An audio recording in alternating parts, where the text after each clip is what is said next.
Good morning everyone, welcome to civil service study practice set number 51 है ये UP PCS के लिए। और प्रैक्टिस करेंगे इसमें हम करंट अफेयर्स के प्रश्नों पर। इस टेस्ट सीरीज की प्लेलिस्ट का लिंक डिस्क्रिप्शन बॉक्स में दे रखा है, वहाँ पर आप टेस्ट नंबर 1 से लेकर 51 तक पहुँच सकते हैं। तो चलिए स्टार्ट करते हैं। जितने भी स्टूडेंट यूकेपीएससी वाले हैं साथ साथ प्रैक्टिस करते रहिएगा। तो क्वेश्चन नंबर 1 उत्तर प्रदेश से रिलेटेड ही है। उत्तर प्रदेश के किस जिले में हाल ही में पृथ्वीराज चौहान के समय के प्राचीन सिक्के मिले हैं? बागपत, सीतापुर, हरदोई या उन्नाव। पृथ्वीराज चौहान के समय के प्राचीनतम सिक्के मिले हैं बागपत जिले से, उत्तर प्रदेश के। तो उत्तर प्रदेश के बागपत जिले में हाल ही में पृथ्वीराज चौहान के समय के प्राचीन सिक्के मिले हैं।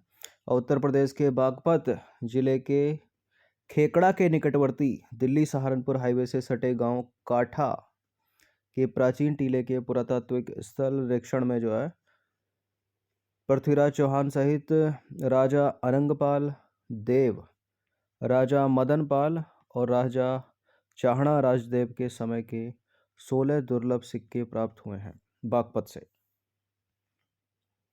नंबर 2 पर आ जाइए। हाल ही में किस भारतीय महिला प्रोफेसर को विकासशील देशों के युवा गणितज्ञों के लिए रामानुजन पुरस्कार से सम्मानित किया गया है? रामानुजन पुरस्कार से सम्मानित किया गया है किनको? नीना गुप्ता को। तो 10 दिसंबर 2021 को कोलकाता में भारतीय सांख्यिकी संस्थान के गणितज्ञ या की गणितज्ञ प्रोफेसर नीना गुप्ता को रामानुजन पुरस्कार से सम्मानित किया गया। क्वेश्चन नंबर 3 पर आ जाइए। निम्नलिखित कथनों पर विचार करेंगे। 2 स्टेटमेंट है, यहाँ पर बताना कि इनमें से कौन सा करेक्ट है। भारत का 52वां अंतर्राष्ट्रीय फिल्म महोत्सव गोवा में संपन्न हुआ और इसमें प्रमुख विजेताओं में फिल्म शूटिंग के लिए सबसे जो अनुकूल राज्य रहा वो उत्तर प्रदेश रहा। बिल्कुल, यूपी सबसे अनुकूल है, करेक्ट है दोनों के दोनों स्टेटमेंट। तो 28 नवंबर 2021 को भारत के अंतर्राष्ट्रीय फिल्म समारोह का 52वां संस्करण जो है वो गोवा में संपन्न हुआ और इसमें फिल्म शूटिंग के लिए सबसे अनुकूल राज्य रहा उत्तर प्रदेश। नंबर 4 पर आ जाइए। हाल ही में निम्नलिखित में से किसे 56वां ज्ञानपीठ पुरस्कार प्रदान किया गया है? 56वां ज्ञानपीठ पुरस्कार किसे प्रदान किया गया है? और 57वां भी याद रखिए, ठीक है, ये दोनों हाल ही में दिए गए हैं। तो 56वां ज्ञानपीठ पुरस्कार प्रदान किया गया है नीलमणि फूकन जूनियर को और 57वां दामोदर माउजो और 55वां किसको मिला था? अक्कीतम अच्युतम नंबूदरी को, अगर याद हो तो आपको। तो देखिए, ज्ञानपीठ पुरस्कार जो है भारत में सर्वोच्च साहित्यिक पुरस्कार है और इसे केवल एक भारतीय नागरिक को हर साल प्रदान किया जा सकता है।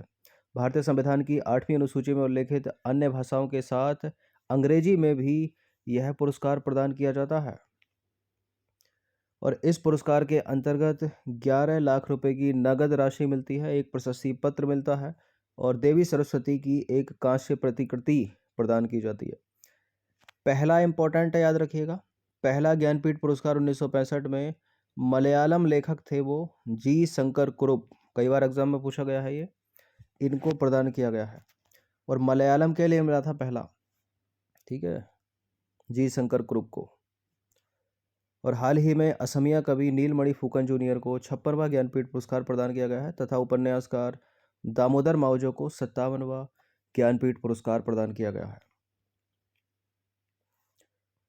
नंबर 5 पर आ जाइए। हाल ही में पुरुष जूनियर हॉकी विश्व कप का खिताब निम्नलिखित में से किस देश ने जीता?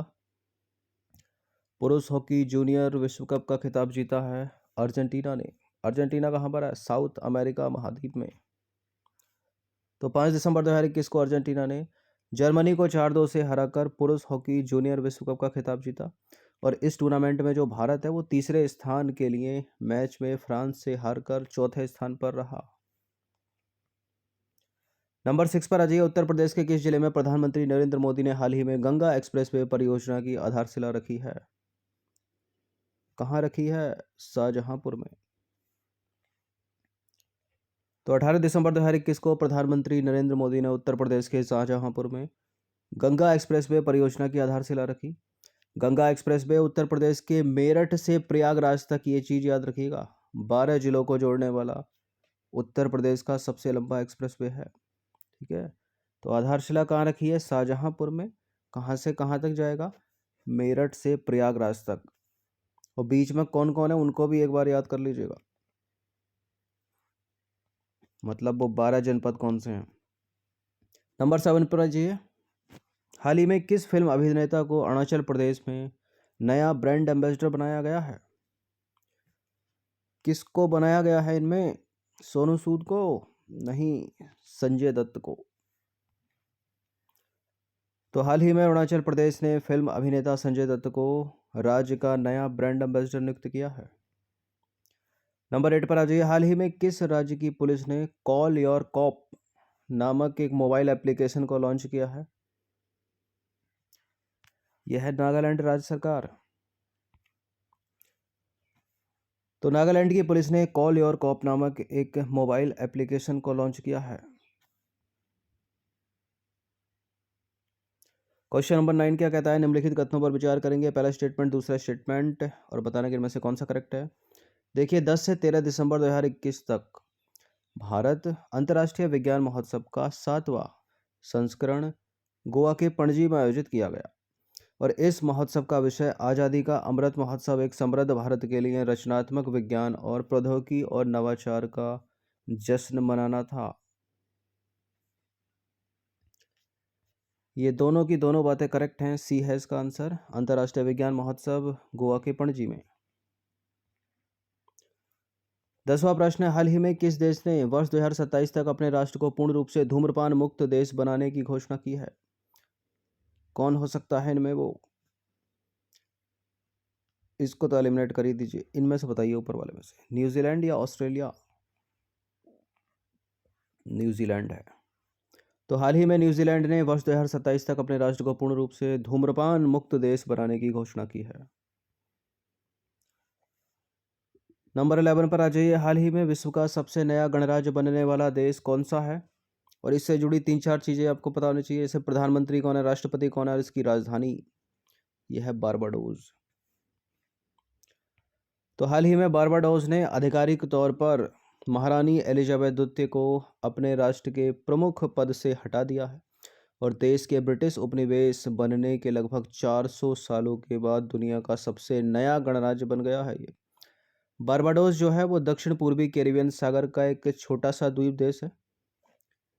ठीक है, सागर में एक छोटा सा द्वीप देश है।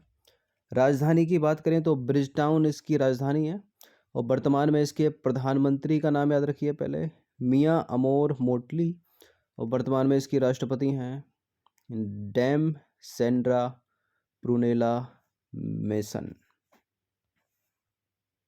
ठीक है, तो मेसन जो हैं राष्ट्रपति और मोटली प्रधानमंत्री।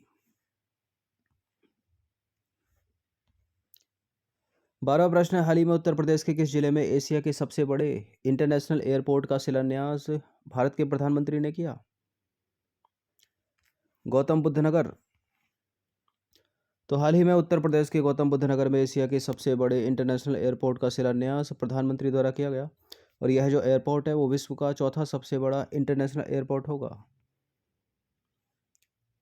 नंबर 13 पर आ जाइए। किस भारतीय उद्योगपति को असम राज्य सरकार ने राज्य का सर्वोच्च नागरिक सम्मान असम वैभव प्रदान करने की घोषणा की है? किसको मिलेगा? अनिल अंबानी को या रतन टाटा को, मुकेश अंबानी को या कुमार मंगलम को? इनको मिलेगा, रतन टाटा जी को। तो रतन टाटा को असम राज्य सरकार ने राज्य का सर्वोच्च नागरिक सम्मान असम वैभव प्रदान करने की घोषणा की है। नंबर 14 पर आ जाइए। हाल ही में फॉर्च्यून इंडिया द्वारा जारी भारत की 50 सबसे शक्तिशाली महिलाओं की सूची में पहले स्थान पर कौन है? देखिए, भारत का वित्त मंत्री का जो पद है अपने आप में एक बहुत बड़ा पद है। ठीक है, तो इनमें से सबसे शक्तिशाली इनके अलावा और कौन हो सकता है? तो हाल ही में फॉर्च्यून इंडिया द्वारा जारी भारत की 50 सबसे शक्तिशाली महिलाओं की सूची में पहले स्थान पर हैं निर्मला सीतारमण। नंबर 59 पर आ जाइए। दिसंबर 2021 में यूनेस्को ने मानवता की अमूर्त सांस्कृतिक विरासत की लिस्ट में भारत के किस त्योहार को शामिल किया है? हम इस प्रश्न पर पहले भी चर्चा कर चुके हैं क्योंकि ये इम्पोर्टेंट है और इसका उत्तर है कोलकाता की दुर्गा पूजा। तो 15 दिसंबर 2021 को संयुक्त राष्ट्र शैक्षिक, वैज्ञानिक और सांस्कृतिक संगठन यूनेस्को ने कोलकाता की दुर्गा पूजा उत्सव या फेस्टिवल को अमूर्त विरासत लिस्ट में शामिल किया। नंबर 16 पर आ जाइए। हाल ही में किस भारतीय महिला एथलीट को वर्ल्ड एथलेटिक्स ने women of the year award से सम्मानित किया है? किनको किया है? Anju Bobby George, option number B. तो हाल ही में भारतीय महिला एथलीट अंजू बॉबी जॉर्ज को वर्ल्ड एथलेटिक्स ने women of the year award से सम्मानित किया। नंबर 17 पर आ जाइए। हाल ही में नीति आयोग के द्वारा बहुआयामी गरीबी सूचकांक में सर्वाधिक गरीबी के मामले में उत्तर प्रदेश किस स्थान पर है? तीसरे स्थान पर है। ठीक है, यूपी जो है वो तीसरे स्थान पर है। तो हाल ही में नीति आयोग के द्वारा बहुआयामी गरीबी सूचकांक जारी किया गया जिसमें उत्तर प्रदेश सर्वाधिक गरीबी के मामले में तीसरे स्थान पर है। उत्तर प्रदेश की 37.79% जनसंख्या जो है वो गरीब है, जो बिहार और झारखंड देश के बाद सर्वाधिक है। यानी सर्वाधिक गरीब है बिहार, उसके बाद झारखंड और फिर है यूपी। नंबर 18 पर आ जाइए। हाल ही में सैन्य अभ्यास एक्वेरियन के 11वें संस्करण का आयोजन किन दो देशों के बीच किया गया? तो पहले तो ये पता होना चाहिए कि एक्वेरियन है किन दो देशों के बीच? भारत और मालदीव के बीच। तो देखिए, संयुक्त सैन्य अभ्यास एक्वेरियन के 11वें संस्करण का आयोजन जो है भारत और मालदीव के बीच किया गया। यह मालदीव के कड़धू द्वीप में आयोजित किया गया और यह अभ्यास वर्ष 2009 से भारत और मालदीव में बारी बारी से आयोजित किया जा रहा है। मालदीपियन भाषा में एक्वेरियन का अर्थ है दोस्त, फ्रेंड। नंबर 19 पर आ जाइए। 3 स्टेटमेंट है, यहाँ पर बताएंगे कि कौन सा करेक्ट होगा। हाल ही में पश्चिमी उत्तर प्रदेश के हैदरपुर वेटलैंड को देश का 47वां रामसर स्थल घोषित किया गया है और यह जो वेटलैंड है वो गंगा और सोलानी नदी के बीच मुजफ्फरनगर बिजनौर की सीमा पर 6,908 हेक्टेयर क्षेत्र में फैला हुआ है और यह हस्तिनापुर वन्यजीव अभयारण्य का एक भाग है क्या? बिल्कुल, ये सारे के सारे स्टेटमेंट करेक्ट हो जाते हैं। डी है इसका आंसर। तो उपरोक्त सभी कथन सत्य हैं। हाल ही में पश्चिमी उत्तर प्रदेश के हैदरपुर वेटलैंड को देश का 47वां और उत्तर प्रदेश का 10वां, ठीक है, तथा विश्व के 2663 में रामसर स्थल के रूप में मान्यता इसको मिली है। ठीक है, इसको तो चलो याद न रखना, तो उत्तर प्रदेश का 10वां है और भारत का 47वां याद रखिएगा। हैदरपुर वेटलैंड एक मानव निर्मित झील है जिसका निर्माण किया गया था 1984 को और यहाँ की जैव विविधता पक्षियों को बड़ा आकर्षित करती है। विदेशी पक्षी मंगोलिया की पहाड़ियों को पार करके यहाँ पहुँचते हैं। 20वां प्रश्न है, हाल ही में किस देश ने आम जनता द्वारा लेदर कोट पहनने व इसकी बिक्री पर रोक लगा दी है? लेदर कोट के पहनने पर रोक लगा दी, इसकी बिक्री पर रोक लगा दी उत्तरी कोरिया ने। तो हाल ही में उत्तर कोरिया द्वारा आम जनता द्वारा लेदर कोट पहनने और इसकी बिक्री पर रोक लगा दी है और जिन लोगों के पास है उनका भी बैन किया जा रहा है। नंबर 21 पर आ जाइए। हिंदी भाषा के लिए पहला ज्ञानपीठ पुरस्कार किसे मिला था? देखिए, वैसे तो पहला ज्ञानपीठ पुरस्कार जी शंकर कुरुप को मिला था, लेकिन वो मलयालम के थे। अगर प्रश्न ये बन जाता है कि हिंदी भाषा के लिए किसको मिला था, तो इसका उत्तर क्या है? सुमित्रा नंदन पंत। तो वर्ष 1968 में सुमित्रा नंदन पंत को हिंदी भाषा के लिए पहली बार ज्ञानपीठ पुरस्कार दिया गया था और वर्ष 2018 में अमिताभ घोष को अंग्रेजी भाषा के लिए पहली बार ज्ञानपीठ पुरस्कार दिया गया था। ये भी याद रखिएगा। ठीक है, हिंदी अंग्रेजी दोनों हो गया। हिंदी के लिए, अंग्रेजी के लिए। हिंदी के लिए सुमित्रा नंदन पंत और अंग्रेजी के लिए अमिताभ घोष। और मलयालम भाषा के प्रख्यात कवि अक्कितम अच्युतम नंबूदरी को वर्ष 2019 में 55वें ज्ञानपीठ पुरस्कार से सम्मानित किया गया और नीलमणि फूकन को 56वें ज्ञानपीठ पुरस्कार से और दामोदर मावजो को 57वें ज्ञानपीठ पुरस्कार से। 57 के बाद 58वां नहीं मिला अभी तक। इस साल मिलेगा एंड तक। चलिए 22वां प्रश्न, 25 प्रश्न ऐड है इसमें आज। 52वें अंतर्राष्ट्रीय फिल्म महोत्सव में सर्वश्रेष्ठ फिल्म के लिए गोल्डन पिकॉक अवार्ड किसे मिला है और ये कहाँ संपन्न हुए? ये हुए गोवा में। तो गोल्डन पिकॉक अवार्ड मिला है जिस फिल्म को, उस फिल्म का नाम है ना तो जल्लीकट्टू है ना नोमैडलैंड है, इनटू द डार्कनेस के लिए 51 में मिला था और इसके लिए सही उत्तर होगा यहाँ पर रिंग वॉर्डरिंग, ऑप्शन नंबर बी। तो भारत के अंतर्राष्ट्रीय फिल्म समारोह का 52वां संस्करण गोवा में संपन्न हुआ। पहली बार जो है अंतर्राष्ट्रीय फिल्म समारोह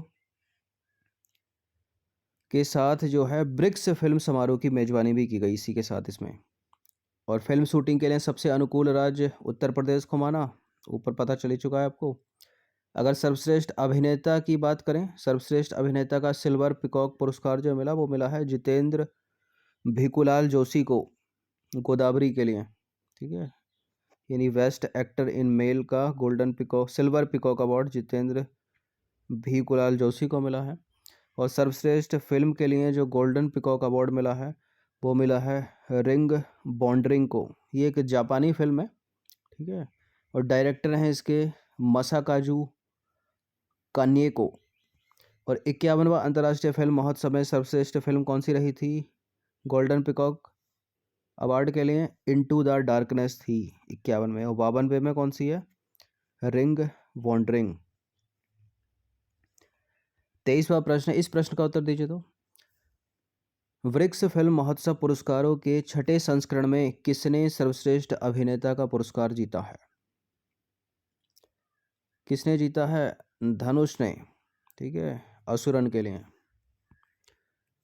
तो ब्रिक्स फिल्म महोत्सव पुरस्कारों यानी ब्रिक्स फिल्म फेस्टिवल अवार्ड के छठे संस्करण की घोषणा गोवा में भारत के 52वें अंतर्राष्ट्रीय फिल्म महोत्सव में की गई और भारतीय अभिनेता धनुष ने असुरन में अपनी भूमिका के लिए सर्वश्रेष्ठ अभिनेता का पुरस्कार जीता, यानी best actor category in male. Dhanush, हाल ही में इनकी मूवी आई थी,